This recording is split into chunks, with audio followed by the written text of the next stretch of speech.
at Wonderland Amusements booth at Pinball Expo. Here is the prototype of a brand new product for the home arcade pinball community. We're combining two things, and I'm here with creator of Wonderland Amusements, Jerry. How are you?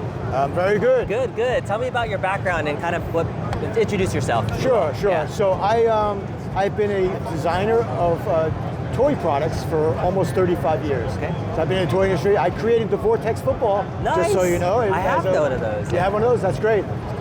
So I've been designing toys, creating products, manufacturing those products overseas for almost 35 years. Nice. And this particular product, you may know or may not know that I am the creator of Arcade 1-Up. So I designed and created Arcade 1-Up. I no longer work with those guys, but I'm fine. I have no ill will. I wish them well.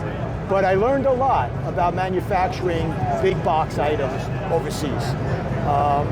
And that's how I got started with this particular product. Yes, so Wonderland Amusements, new company, new name, and a new vision for a smaller scale pinball machine. Obviously looking at it first off, you may not tell, but is there an actual scale for this? I know home arcades were used to 3/4 scales. Would you say this is a 3/4 scale, or is it its own size? Well, it's its own size. I don't know the percentage that it is less than a real size, to be honest with you. Okay. I did measure out real pinball machines. So the height is what a real pinball machine is, but I know that my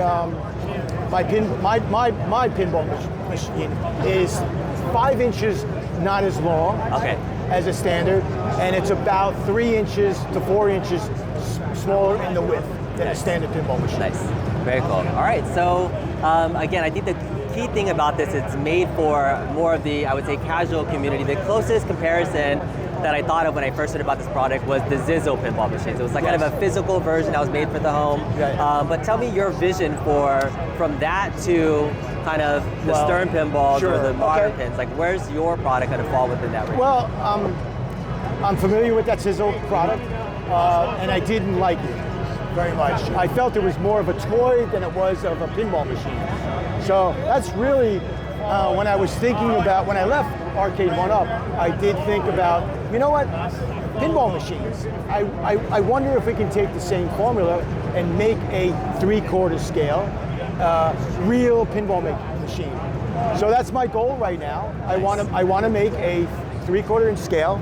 I want to make a good playing machine that looks really well. Nice. And I'd love to make it at a price point that's a sub $1,000. Yes, that's my goal. That's amazing. I really think that's kind of the kicker point of this, because the next closest home Stern pin, if you will, is a $5,000 pin that's currently selling at Costco, you know? And so that's that market, but sub 1,000, that sounds amazing. So, but from a physical standpoint, what do you think some of the features will include? Is it going to look like a standard pinball? This doesn't actually have anything in the playfield at the moment, but what can people expect to see inside? Well, to be honest with you, I'm such in the early stages of designing.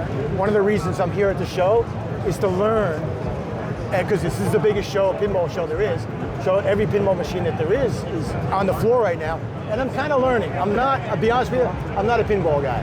So I'm being fair about this, but I'm learning. That's great. That's great that you acknowledge that right now after making a product for this. But I want to look at real pinball, and I want to say, okay, these are the things that are necessary to be in a good playing machine. Yeah. You know, the proper flippers, proper, those bumpers, those mushrooms, whatever is proper in a pinball machine, mine's going to have it. Nice. So cool. I'm learning right now.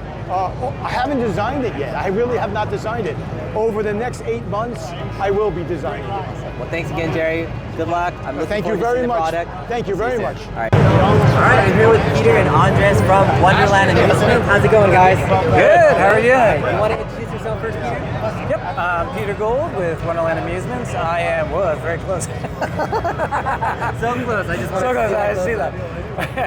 I'm helping out with marketing and operations for the company. Very cool. All right, and Andres? I'm Quiros. I am doing R&D and product development on actually building the physical machine.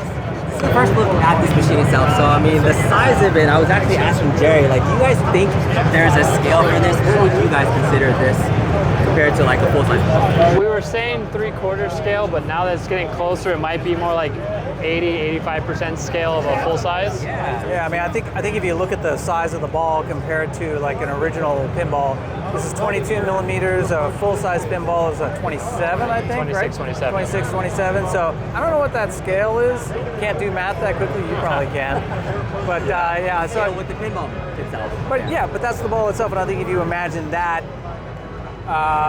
and all the components and all the play fields scaled down, you'll get an idea. So I mean, obviously there's no playfield in here, but this is the potential size of the cabinet. Is there going to be much changes, you think, from this to the final cabinet? For the size of the box, we're pretty happy with this. We're actually already pretty far along with the mechanical design of all the different parts inside. We're expecting to have our first prototype with functional parts probably by CES in the next 2 months, and we're just kind of getting all the parts together. Nice. But so far, we're liking the height, we're liking the width, we're liking the overall feel. I think it's now just a matter of making sure all the components fit.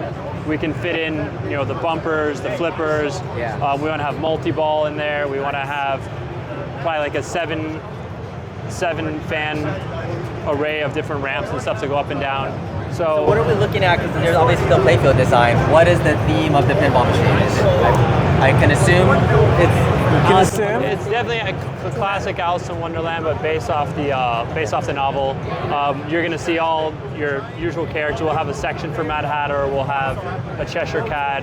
We have a whole Queen of Hearts section and a castle that we're ideating up right now. So we want to hit all the main characters, and each of them have their own little space in the space, and you know where they are and how big they are, and what's going to be a sculptural element versus what's a printed element. It's all being worked out right now. Obviously, like, we want more sculptures to make it more fun and interactive, but we have to balance that with price and then with spacing. So we're figuring all that out right now. There's a lot of room to play with, like in terms of the size component of it. I like it. Seeing it in person is like gives you still enough depth and then maintenance side. So tell me about kind of who this is for. Is this going to be for kind of hardcore playing folks? Is it more casual? Like, what do you guys envision? Yeah, I mean, I think that the goal with the gameplay of the machine is to capture the, you know, really like the kernel, the core element of pinball. Like, when you think about when you walk up to a pinball machine and you play it just in the first 2 or 3 minutes before you've really gone deep into the gameplay or all the various mechanics of the specific game, there's just the fun of the ball flowing around. Think, you know, coming off the flippers, coming off the pop bumpers, the targets, like all that stuff. That's what I would consider like the essence of pinball. That's what we're going to capture in this machine. And I think if you start with that idea and build out from there, I think that's the idea.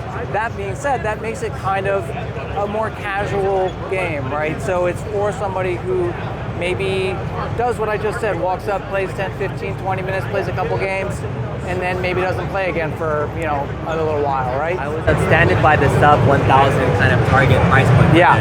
Such a niche space that doesn't exist, right? The home 10 I mean, that's the idea. 4,000, and then the cheap end we saw Zizzle. So Yeah. I really like what we're seeing here in terms of pinball. Any kind of like final kind of what you project to be out a year from now? Do you see these in retail? Like where could people potentially get more information to get one of these?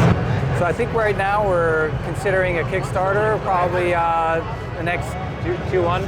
Yeah, probably like Q1 of 2025. Once we really have it dialed in and we know what we're making, I think as soon as we know that, we'll do a Kickstarter that will ship by the end of the year. And then retail by the end of the year, possibly. It kind of depends. We're still pretty early on. I mean, we just don't really know. Yeah. You know, like there's a lot that we don't know yet. It might be like a single retailer for 2025. If not, definitely the next year we'll do it.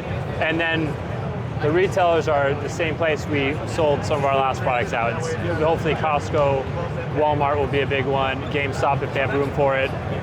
So yeah, hopefully. Excited for in terms of like mech and from the design perspective. This table or future tables? Just like this table, like you say you're working on ramps and things. Like, is there something that excites you when you're? To me, like I'm all multi-ball. So like I'm always excited about like how we load our multi-ball, how you activate your multi-ball, how quick you can get multi-ball. Like I think one of the funnest things is when you have like the chaos of everything flowing around. So that's probably the one feature I'm most excited about, and I'm spending like the most time thinking about right now. Yeah. Is it going to be a 2-flipper game for now? Right now we're doing we have 2 flippers right now as our current model. Yes, I look forward to seeing the final product. Peter, Andre, thank you so much. Thank you. Bye. time. So final thoughts on this Wonderland Amusements product. Who's it for? Definitely probably not the core pinball community, but your more casual home arcade audience, those that are kind of looking to get into pinball at a sub 1,000 price point. $800 is their target, which sounds fantastic for the build quality I was seeing so far, but it's yet to be determined the final execution on the build quality and the actual gameplay itself. From a design perspective, I didn't like the proportions of the back box compared to the body, so maybe there'll be some design changes there, but otherwise I'll be following this company closely. Hopefully we'll see something more next year, and maybe they might be at TPF, something else. We'll see. If you like this video, consider giving it a thumbs up, and we'll talk to you guys next time.